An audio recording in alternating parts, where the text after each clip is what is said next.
saya ingin mengutarakan isu golongan belia tidak mengundi disebabkan kekecewaan terhadap kerajaan yang tidak menjadi inspirasi politik. Golongan belia bukanlah tidak tahu bagaimana nak mengundi, tetapi mereka sedar bahawa para pemimpin politik kerajaan tidak memperjuangkan hak golongan belia.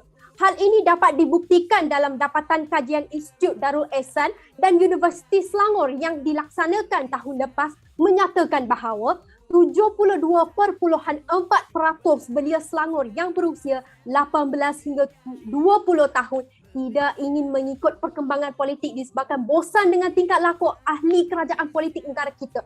Golongan muda bukanlah tidak peka terhadap isu pergolakan politik seringkali menjadi topik hangat di keratan akhbar dan media sosial, tetapi mereka sudah pun berasa jemu dengan cara pihak kerajaan yang tidak mengangkat suara rakyat jelata di parlimen.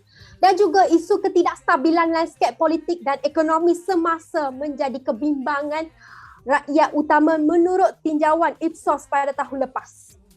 Di samping itu, pada minggu lepas juga, Pengarah Kementerian Perdagangan Dalam Negeri dan Hal Ehwal Pengguna Melaka berkata, kita sebagai pengguna kalau tak tahu kenaikan harga telur itu tinggi, kalau boleh kita kurangkan sikit makan telur. Cuba bayangkan jikalau pemimpin kerajaan tidak mengambil sebarang langkah untuk menjaga kebajikan rakyat jelata seperti yang diterapkan dalam Rancangan Malaysia ke-12 dan Bajet 2022 semasa inflasi yang melampau tinggi seperti ini, tetapi menyuruh rakyat untuk mengawal pengambilan makanan yang berzat.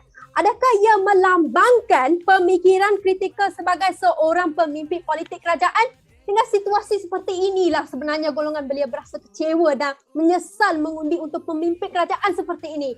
Dengan undi golongan belia dalam PRU ke-14 telah pun membuktikan bahawa kebolehan golongan belia untuk memahami kepentingan penglibatan politik negara dan mampu melantik pemimpin negara. Oleh itu, kita tidak boleh menyalahkan golongan belia bahawa hilang keyakinan pada sistem demokrasi seperti pihak kerajaan nyatakan, tetapi refleksi pihak kerajaan yang mentadbir negara tidak menjadi inspirasi untuk golongan belia yang merupakan tunjang negara ini. Bahawasanya, saya ingin mencadangkan bahawa pihak kerajaan perlu mewujudkan kestabilan politik dengan berfokus pada masalah golongan belia dan menunaikan solusinya dengan merealisasikan dengan izin the real youth focus politics sebelum pihak kerajaan mengutarakan soalan bahawa mengapa belia tidak mengundi.